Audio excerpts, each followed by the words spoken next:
Example 2. Write rational numbers in decimal form, but this time we're going to talk about repeating decimals.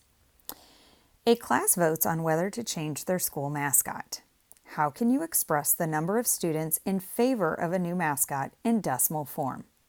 So again, we need to go over here to the picture. And we see that in a class of 18 students, 5 voted to change their mascot, which means the fraction is 5 votes to change out of 18 votes altogether. So writing that in a decimal form means division.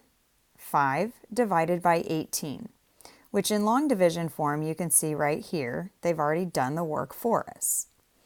But this time, instead of getting a terminating decimal, we get a repeating decimal. A repeating decimal has a decimal expansion that repeats the same digit or block of digits, and there's no end at all. In other words, it forms a pattern of repeating digits that you can do over and over and over again. I compare this to the function on the computer that we call copy and paste. Because you could literally copy the digit or the block of digits and then paste them over and over and over again at the end of the decimal, and it would continue on forever in that direction. So what you notice here in the division is that the first number after the decimal point in the answer is a 2. After that, you continuously get the same remainder, and that remainder is the 14. And every time you have a 14, you bring down another 0. And so you're always dividing 18 into 140. And 18 only goes into 140 7 times over and over and over again. So once you recognize that you keep getting the same difference all the time, then that remainder will never be 0. Okay, that difference repeats. In this case, the difference was 14.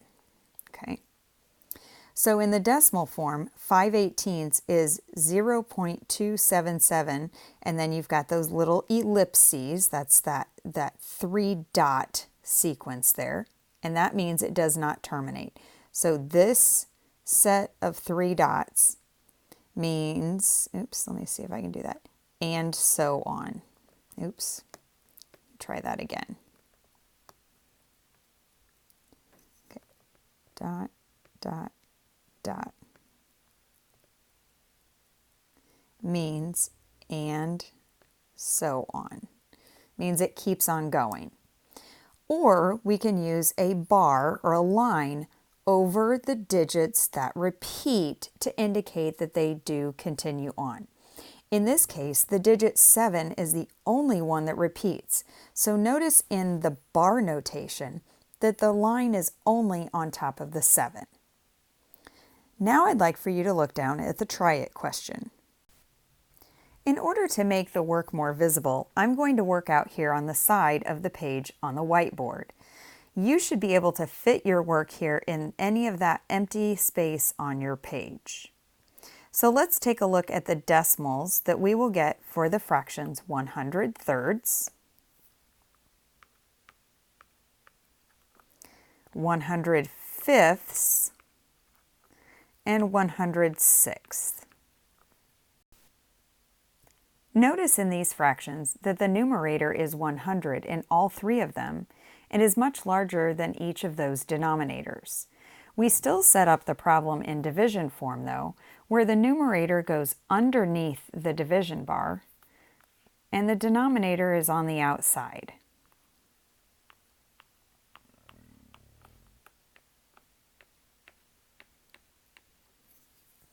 And then we're going to complete that division to determine if we have a repeating decimal or a terminating decimal. Try this on your paper or on a separate sheet of paper, and then come back to the video when you're finished to check your work and your answer.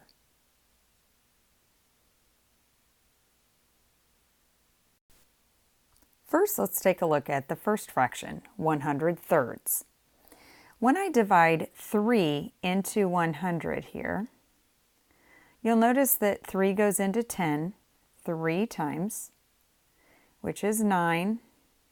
And when you subtract, you get 1. So you bring down the next number, which is a 0. And you get 10. And 3 goes into 10 3 times, which is 9. And there's still 1 left over. And then you have to add a decimal point to continue dividing. And after you add that decimal point, you bring down the next 0. And do you notice that every time I divide, I get a 3, and it's 9, and when I subtract, I get 1 left over, and the only number I'm ever going to be able to put here to bring down is another 0. So all of these are going to continue to be 3's. So the fraction 100 thirds is the same as 33.3 with a bar across it, meaning the 3 repeats. Now let's try the same thing with 100 fifths. This problem actually produces for us a whole number, or what we would call a terminating decimal, because 100 divided by 5 is 20. Now do the same thing with 100 sixths. And take a look at this one as I complete the work. 6 goes into 100 16 times, but there's still that 4 left over. So when I bring down my 0, I get 40. And 6 goes into 40 again 6 times, which is 36. And I still get a remainder of 4. And I still bring down the 0, and I've got 40 again. So right now, I've got the number 40, if you look here, 3 different times. And every time I divide, I have a 6. So I can stop doing the division because I keep getting the same remainder and the same number when I divide and put a bar across the decimal place where that number repeats, which is at the 6. So what questions do you still have about dividing to determine if a decimal terminates or repeats? If you don't have questions, then you're ready to move on to example 3. In example 3, we are asked to recognize rational numbers and to determine when we have terminating decimals or repeating decimals as rational numbers. So first of all, take a look at your 3 values in example 3. We have A, B, and C. All right. So in A, you have a decimal that terminates. How do I know that it terminates? It means that it has no repeating bar. You do not see that little ellipses or those 3 dots that say that it keeps on going, which means it is a rational number.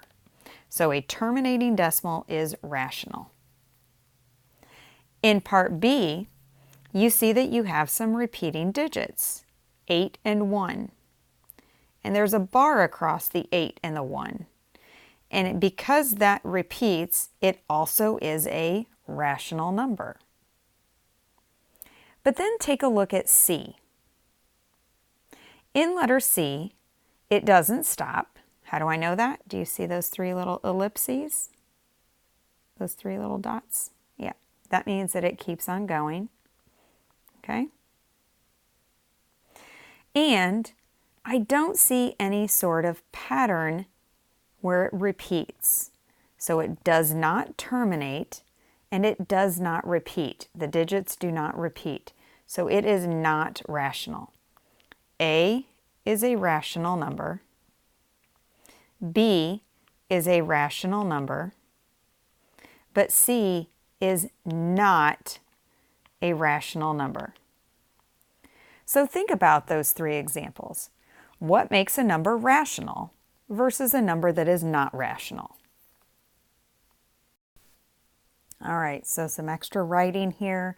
You can squeeze this in wherever you've got space on your paper, or if you just want to make a note to yourself, perhaps in the key concept on the next page, that might be a good place to add this in. Rational numbers are whole numbers, integers, fractions, terminating decimals, or repeating decimals.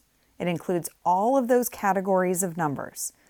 Decimals that do not repeat or terminate are not rational numbers. So it has to terminate or it has to repeat in decimal form, or it's not a rational number. So now I'd like for you, last but not least on this page, is to take a look at the try it question here at the bottom. Take a look at these two numbers and decide if they are rational. What do you think? Pause the video while you think about it and then come back and check your answer. All right, I hope that we can read this, but I'm going to read it to you just in case. Your two numbers were negative, oops, and I forgot my negative sign there. Let's try that again. Negative 3/10. That number is rational because it does terminate. Okay, so you have that terminating decimal, which means there's no repeating bar. The decimal does not keep going because we don't see those three little dots. So we know that that is a rational number. The second number, though, is kind of tricky. Okay, here's the second number. I put a little star above it in the try it. So when I look at that number, the tricky part is that I see a pattern. I can predict what comes next in those three little dots in that pattern. But what we don't have is a block of those digits that repeat. In other words, I can't use on a computer a copy and paste function over and over and over again because the pattern changes each time. So in this pattern, we have a 1 and a 4. In the second group, we have a 1 and then 4 4s. So there are 2 4s. In the third group of this pattern, we have a 1 and 3 4s, and then a 1 followed by 4 4s. So I could continue this pattern and say, well, the next group would be a 1 followed by 5 4s, and then a 1 followed by 6 4s, and so on. So there is a pattern to it, but what we don't have is that repeating of a block of digits, which means this is not a rational number.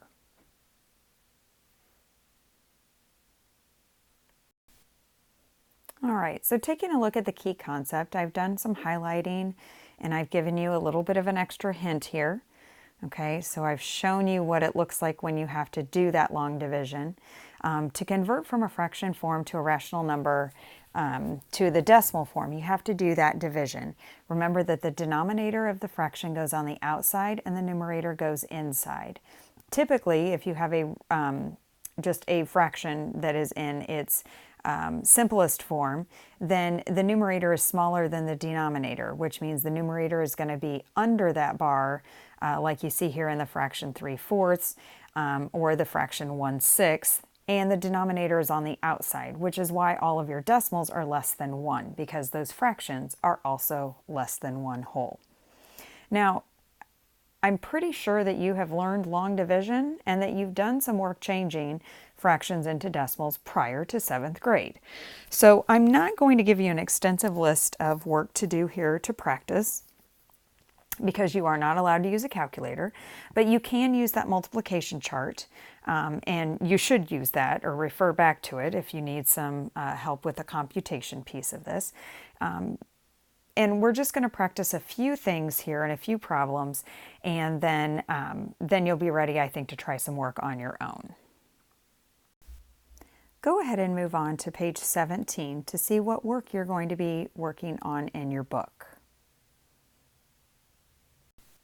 I'd like for you to work on questions 9 through 13, 16, 18, and 20 through 22, as I've noted at the top of your page.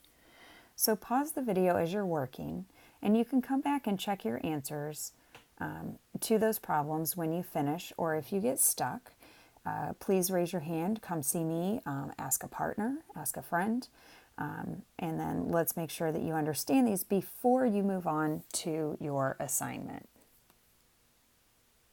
Pause the video while you're working.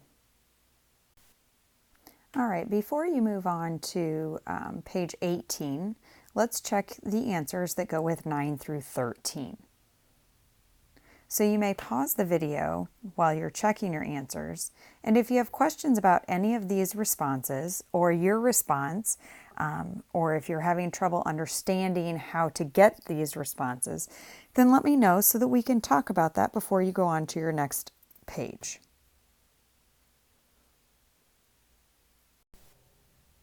Okay, and on page 18 here, you're going to be working numbers 16, 18, and then 20, 21, and 22. So pause the video while you're working on those, and then come back and check your answer as you're working, or when you're done with those questions. And if you have questions about them, come see me, ask a partner, ask a friend, work together, whatever it is that you need to do to make sure that you understand your work before you get to your assignment. All right, so let's go ahead and start checking your answers to questions 16, 17, and 20. And then there are 2 at the bottom. I'm actually going to move the page up in a moment. So go ahead and check 16, 18, and 20, and pause the video while you do that, so that when you come back to replay the video, the page will be moved so that you have a better look at questions 21 and 22.